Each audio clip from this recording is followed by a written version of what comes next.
All right, this is part 3, the finale of the Clear and Protected series. So I've got my water today. If you cannot tell, I sound a little scratchy, a little lower than normal.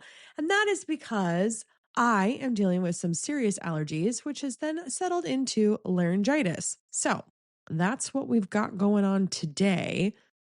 I do want to start today by saying the word that makes the most heart-led, faith-driven leaders flinch sometimes is the word documentation. I know, I feel like you just tensed up like I did. It sounds cold, doesn't it? So corporate, so lawyery and HR-y, if that's a word. And it's the opposite of everything this show is about. We talk about leading with heart, leading with love, leading like Jesus. And then here I come talking about writing things down and keeping records. And it feels like I just brought a binder into the relationship. But here is what I've come to believe. And this is the whole point of this final episode in this series. Clear, documented communication is not cold. It's not the opposite of love. It is one of the deepest forms of protection a leader can offer. Protection for the struggling employee, protection for your faithful team, and yes, protection for you and the company you are responsible for. By the end of this episode, I want to completely change how you feel about that word, documentation. I don't want you to hear the word and think, ugh, this is cold. I want you to hear it and think, this is awesome because it's care. Because that is what it actually is when it's done right. So again, like I said, this is part 3. We've had the hard conversations, we've had the weathered pushback, and now we're going to protect all of it. So let's dive in. Well, hey, welcome back to Leadership Clearly. I'm Julie Wagner, and this is the show where we clear the noise so you can lead from your real voice with clarity, conviction, and with Christ at the center of it all. And the disclaimer that has run through this whole series matters most of all today. So I'm going to say it as plainly as I can. I am an executive leadership coach. I am not a lawyer. I am not an HR professional. And this entire episode lives right up against employment law. So I'm not going to tell you how to document or what specific records should say or what your processes should be. Because genuinely, that varies by your county, your country, your state, your industry, your company policies, and your exact situation. And getting it wrong, that has real consequences. What I am going to do is help you understand why this matters and change your heart about it. And then send you to the people who can get specifics right for your situation. Your HR team or a qualified employment attorney. I am here for the why and the heart. They are there for the how. Deal? Deal. Here's the map for today. First, the reframe. Why documentation is actually an act of love, not a cold corporate chore. Then who it protects, all 3, the employee, the team, and you. Then scripture, because wisdom and foresight are deeply biblical and Proverbs is not squeamish about protecting yourself wisely. Then we're going to go into a heart check. How to do all of this without becoming cold, defensive, becoming a cover yourself leader, because that's a real danger and I don't want that for you and your one thing for the week. So grab your drink if you're drinking an Alani like I usually do, or some coffee or tea or water like me today. Grab your note-taking device and let's bring this series home. And before we dive in, let me zoom out for just a quick second because this is the finale and I want you to see the whole arc, okay? 3 episodes ago, we started with the conversation you were avoiding, the courage to finally name the problem clearly and kindly. Then we talked about staying steady when the clarity gets tested, when people push back and get defensive and take it sideways to the water cooler. And now we land here on protection, making your clarity durable, fair, and safe for everyone involved. Do you see where I'm going with this? It's been clarity the whole time. Clarity as courage, clarity as steadiness, and now clarity as protection. Three faces of the same thing this whole show is built on. This is not an accident. This is the heartbeat of everything I believe about leadership.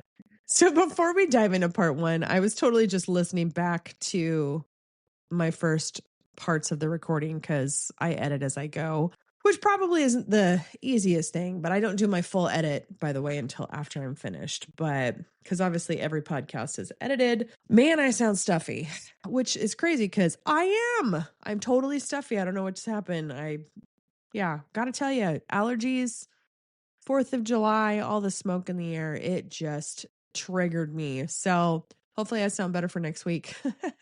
But let's go ahead and dive into part one. Let's talk about the reframe. Let's talk about why documentation is love. And I know that might be a little controversial when you hear me say it, but just listen, just stay with me on this. So I want to change the picture for you because I think most of us have the wrong picture in mind. When we hear the word documentation, we hear a cold manager building a file to fire somebody, a paper trail, a trap, something you do against an employee. And because that's the picture, heart-led leaders avoid to do it and feel a little holy for avoiding it.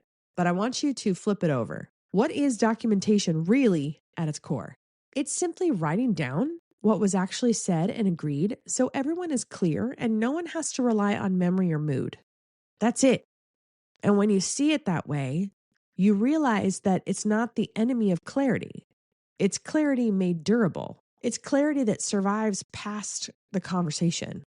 It's clarity that you both can return to. Think about what vagueness does to a struggling employee. I want you to actually think about this. With no record, the standard floats. What you meant by improve drifts. They remember the conversation as gentler than it was, possibly. And you remember the conversation clearer than it was. And then 3 months later, you're both frustrated and neither of you can point to actually what was agreed upon. That fog, that gray area, it doesn't protect anyone. It actually, I believe, sets up a worse collision later. A simple, kind, written summary. Here's what we talked about. Here's what we agreed. Here's what success looks like. Here's when we're going to go ahead and check in about this. That's a gift to the person. It tells them exactly where the goalposts are. It gives them a fair, clear shot at meeting them. There's nothing cold about that. The coldest thing you can do is keep someone guessing about how they are really doing and then surprise them with consequences. Documentation is the opposite of that surprise. Documentation is the fair warning that love insists on. Let me make this real for you. I once had to fire an employee many years ago, and it went about as badly as any of those things could go. And it wasn't because of the decision. It was because how unprepared I was as the manager. Mind you, I had HR. They were taking care of the majority of it for me, but I was not prepared for it. I had been having gentle conversations with this specific employee for months.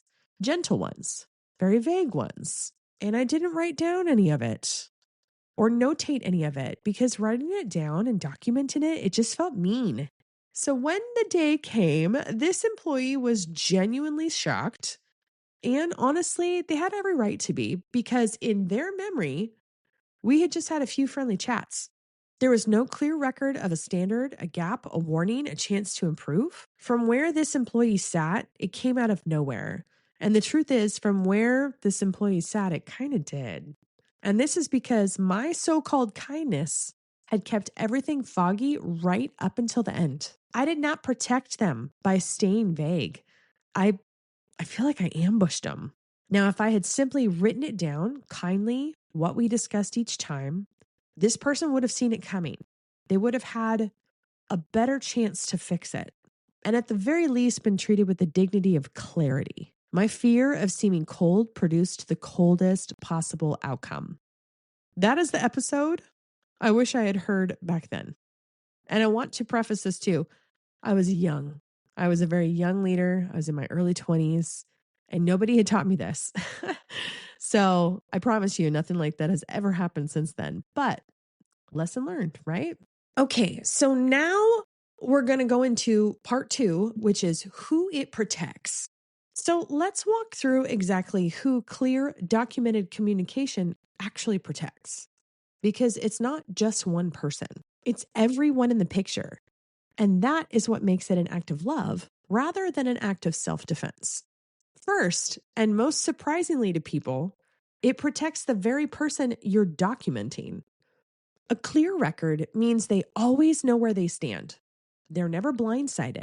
They get specific, fair feedback they actually can act on, and a real chance to improve before anything escalates. And if it ever does come to a hard outcome, the process was fair, transparent, and consistent, which in its own form is dignity.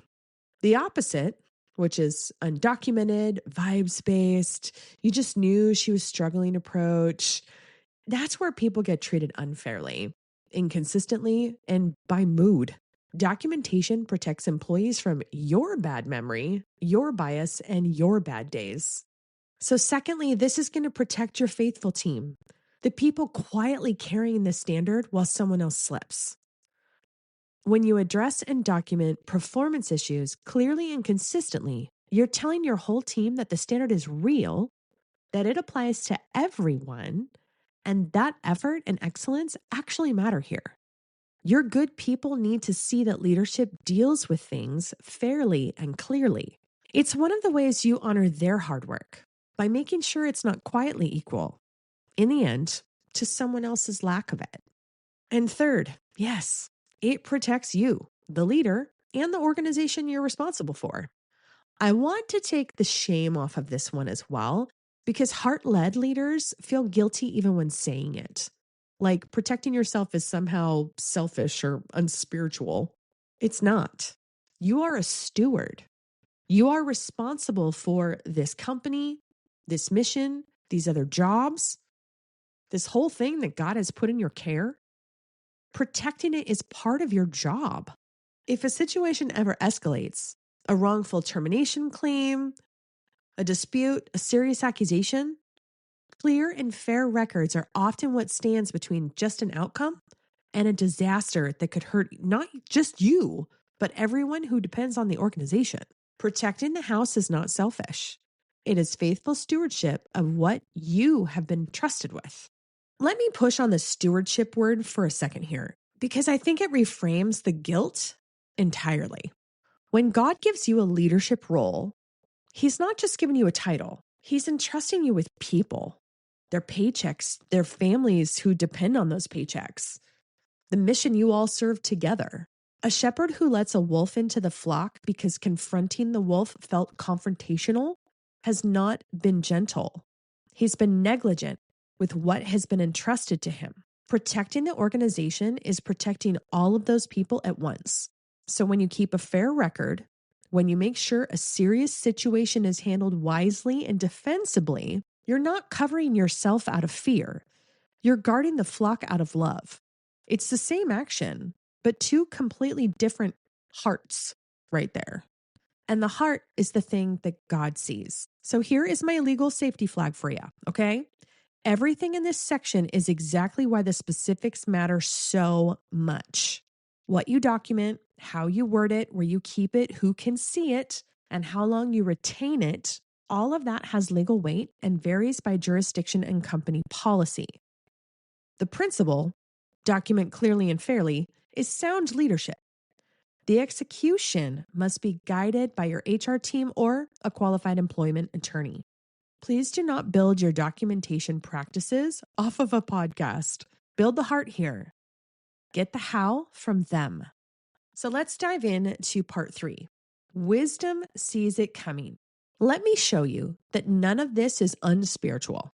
In fact, foresight and prudence are some of the most repeated themes in all of Proverbs. God is not squeamish about wise people protecting against trouble they can see coming. Listen to this one. Proverbs 22:3 NLT version says, "A prudent person foresees danger and takes precautions. A simpleton goes blindly on and suffers the consequences. That is documentation. In all honesty, that is the whole reframe in one verse. The prudent person, the wise, careful, responsible one, foresees that a performance situation could escalate and takes responsible precautions ahead of time. Not out of fear, but out of wisdom. And the simpleton, the one that Proverbs is gently mocking, goes blindly on, just hopes it'll work out, keeps no record, assumes the best, ignores the warning signs, and then suffers the consequences when it all falls apart and there's nothing to stand on. So I want you to hear this clearly, because I think a lot of us have spiritualized the simpleton's approach and called it faith. Refusing to prepare, refusing to look ahead, refusing to be wise about what could go wrong. We've sometimes dressed that up as trusting God. But Proverbs does not call that faith. It calls that foolishness. Real faith and real wisdom are not enemies. The same God who tells you to trust him also fills an entire book of the Bible with practical instruction to be prudent, to look ahead, to take precautions. Documentation is not the opposite of faith. It's what faith looks like when it grows up and takes responsibility. So let's talk about Joseph when he went to Egypt. We've already gotten past where his brothers sold him into slavery, and we know he'd been in slavery for quite some time. And he has now been lifted to a space of leadership, okay? God gave him a vision of 7 good years, followed by 7 years of famine. And what did that wisdom look like? It looked like preparation. It looked like the storing of grain and building a system to carry a whole nation through the hard years he could see coming. I don't think people read that story and think that Joseph lacked faith because he was prepared. We read it and we call him wise. Prudence and trust walk together in him, and they're meant to walk together in us. Looking ahead at what could go wrong on your team and quietly preparing that if it actually does, that is everyone protected. Guys, it's not anxiety. It's not lack of faith. It's the Joseph kind of wisdom scaled down to your office. And let me bring in the thread that has run through this whole series, the dignity of good work. Because all of this protection ultimately exists to defend something worth defending, a culture where good work matters. Proverbs 13:4 says, lazy people want much, but get little, and those who work hard will prosper. Scripture is not neutral about diligence, by the way. It honors the hard worker, and it's honest about the cost of laziness. And here is why that matters for this whole series. When you do the hard work of the clear conversations, weathering the pushback, fair documentation, you are not being a bureaucrat. You are protecting a culture where the diligent are honored and where slipping standards do not quietly win. You are defending the dignity of everyone on your team who shows up, works hard as unto the Lord. Holding the line, clearly and fairly and in writing, is how you make sure their diligence actually means something. So let's talk about the heart check. I've already given you the warning because everything I said can curdle into something ugly if your heart goes wrong. And I love you guys too much to send you out without this part. There is a version of documentation that is cold. There is a kind of leader who has been burned or who is just fearful and who turns every single interaction into a defensive paper trail, secretly building a file on everyone, treating their team like potential lawsuits instead of people, leading from suspicion instead of love. That is real. I have worked for leaders like that. And it's the opposite of what I'm calling to you guys. So how do you do all of this and not become that? Let me give you the heart checks. Check 1. Is this primarily for them or against them? The same written summary can come from 2 completely different hearts. One says, I'm writing this down so you have total clarity and a fair shot at succeeding. The other says, I'm writing this down so I can use this against you later. The words on the page might be identical, but the heart is not, and people can feel the difference over time. Lead with documentation that is fundamentally for the person, for their clarity, for their fairness, their chance. And the protection of everyone else comes along as a natural byproduct, not as the cold primary motive. Check 2. Are you still in relationship or only in records? Documentation is never a substitute for the human relationship. It's a support for it. If you find yourself documenting a person instead of talking to them, building a file instead of building a relationship, hiding behind records instead of having the real conversation, something has gone wrong, my friend. The paper serves the relationship. The moment the paper replaces the relationship, you have lost the plot. Keep the conversation primary. Let the writing simply make the conversation durable. And here's check 3. Would you be at peace if they read that documentation? So here is a very clear gut check. And I say this from 100% personal experience. Could you hand this person everything you've written about them, look them in the eye, and be at peace? If yes, your records are fair, accurate, kind, and free of venom. You are documenting it from the right heart. If the thought of them reading it makes you wince because of the tone, that wince, that hesitation, that's telling you something. Good documentation has nothing to hide. It's just the truth, written down kindly. Clarity made durable. Never a weapon, sharpened in secret. And one thing I do want to add in here too, it's okay to have AI help you document. You guys know that I'm a fan of AI. I'm a fan. If you follow my Instagram at all, you know I'm a fan. I love Claude. I call her Claudia because she multitasks so beautifully. But what I'm saying is, it's okay to have AI document your conversations. Obviously, make sure that the consent is there between the two of you and have it visible. Guess what that does? That also helps eliminate anything coming from a negative heart because it is clear, concise, right in front of you. And then you can take your own words from the conversation, put it into an email, however you're sending this out based on your company policy, of course, and voila. Now you've got clear documentation that you're leading from the heart, and you know that there's no gray areas or anything that's unclear in there because it's right in front of your face for both of you guys to see. Just wanted to drop that little mic drop in there for you guys. Use AI. It's okay. Okay, let me pause for 1 second because this whole series connects to something I have built just for you. Across these 3 episodes, the hard conversation, the pushback, and now protection, the thread underneath it all has been the same. Clear, courageous, loving communication, flowing from a leader who is settled and secure enough to do the hard thing well. And that settled, secure place is exactly what my flagship course, the Leadership Clearly Foundations course, is built to give you. It's a 5-day course built around the Leadership Clearly method, and it clears the internal noise so you can lead from your real voice, clear, kind, and unafraid. If this series maybe has stirred something in you, the Foundations course is where you can build the inner ground all of it stands on. So of course, no pressure at all. We launch on August 1st. We have discount pricing open right now. So it's there when you're ready. Link is in the show notes, or you can go to juliewagner.co and just click on the course. Okay, now back to the final part. So here is your one thing this week, and it's the one thing for this whole series, just one, because clarity means less, done more deeply. This week, change your relationship with one word, and that word is, drumroll please, documentation. Stop hearing it as cold and start hearing it as care. Then do the small, brave, loving thing.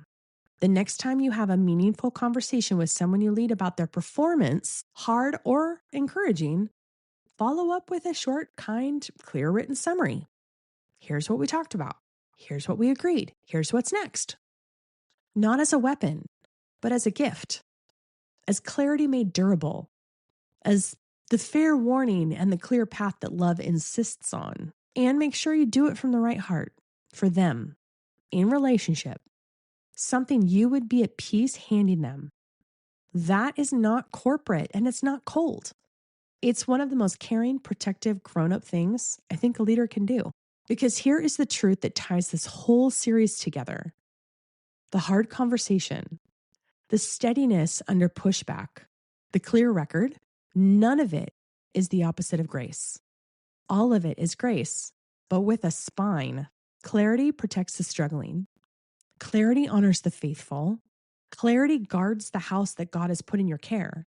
It's not cold. It never was. Clarity is protection, and protection, real, wise, costly protection, is one of the truest forms of love there is. So that's the series, the hard conversation, the pushback, the protection. Go lead clearly, my friends. Lead bravely. Lead like someone who is settled and free. Your people are waiting for exactly that kind of leader. One quick sec before you go. If this episode helped you, the most valuable thing you can do is leave a review. It's how new leaders find this show. On Apple Podcasts, open up the Leadership Clearly show page, scroll down past the episode list to ratings and reviews. Tap the stars to rate and then write a review to leave a few words. It takes about 30 seconds and it genuinely helps. And I'd love to stay connected outside of this podcast. Come and find me on Instagram at Julie Thomas Wagner, all one word, or on TikTok at Leadership Clearly, all one word. Send me a message and tell me what landed with you today. I read them and I actually respond. My friends, clarity is an act of love. I will see you next week.